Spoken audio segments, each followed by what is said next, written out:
fined $17,000. A classic clip.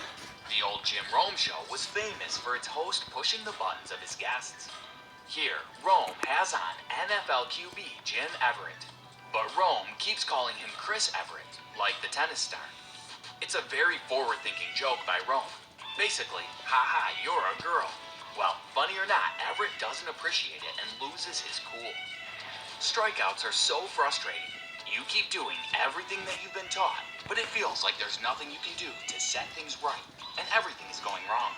So it's totally understandable that you'd want to let off some steam. But don't take it out on the only phone in the dugout. Come on, Ortiz. Other people want to use that phone later.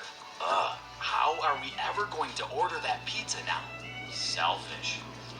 During a game between the Timberwolves and the 76ers, Joel Embiid and Karl Anthony Towns get tangled up on a play and neither appreciates it. A shoving match ensues and the two wind up in sort of a hug fight.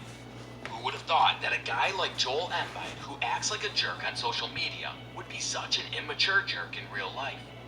Life is full of surprises.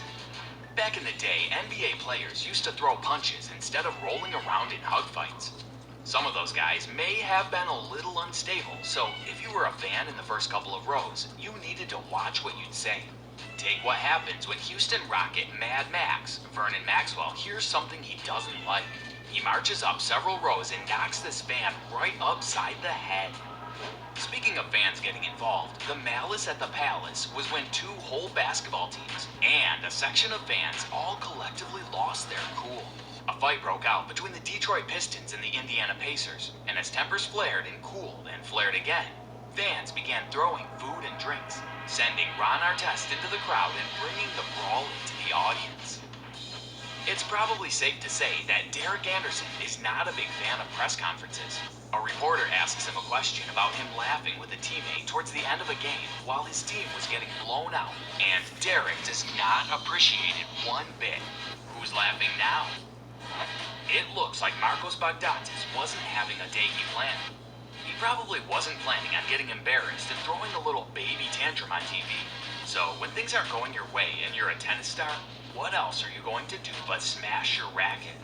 You see, it's symbolic of the inner struggle that man faces when, who are we kidding, it's just fun to smash things, like a little baby. So much of soccer is about seizing the opportunity when it presents itself. When international soccer star Pepe is complaining about a call, he notices he's walking right by a downed Messi and sees that Messi's hand is conveniently laid out on the ground. Pepe is only human after all and can't pass up the opportunity of a lifetime to absolutely smash Messi's hand with his cleats. When some people lose their cool, they put their foot in their mouth. Pepe puts his foot through Messi's hand.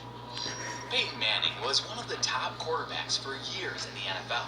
He was loved by his fans and seemingly universally appreciated by all of his teammates. You almost never heard anyone say a bad word about him. He's like the opposite of his brother Eli. So it's odd to see this rare clip of Peyton losing his cool and going off on his center, Jeff Saturday. Cooler heads finally prevail when Peyton realizes the man he's yelling at could eat him in one bite.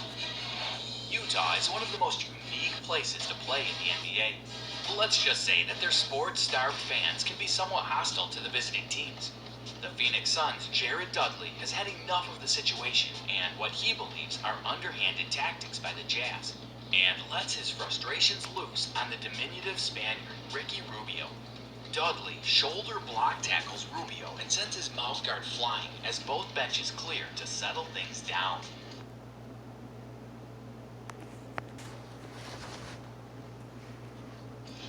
This English hockey player was having a horrible, no good, very bad day, and it got even worse. The frustrated player was exiting the rink and hauled off, punching a fan right in the face on his way out. The league immediately sent down a 20-game suspension for the non-consensual fan interaction. But his own team took the punishment a step further and terminated his contract. Guess you could say this guy was already on thin ice. Make sure you don't fall through any of the cracks by giving us a like and subscribing to this channel. If you don't, we'll send this guy for you. Thanks for watching.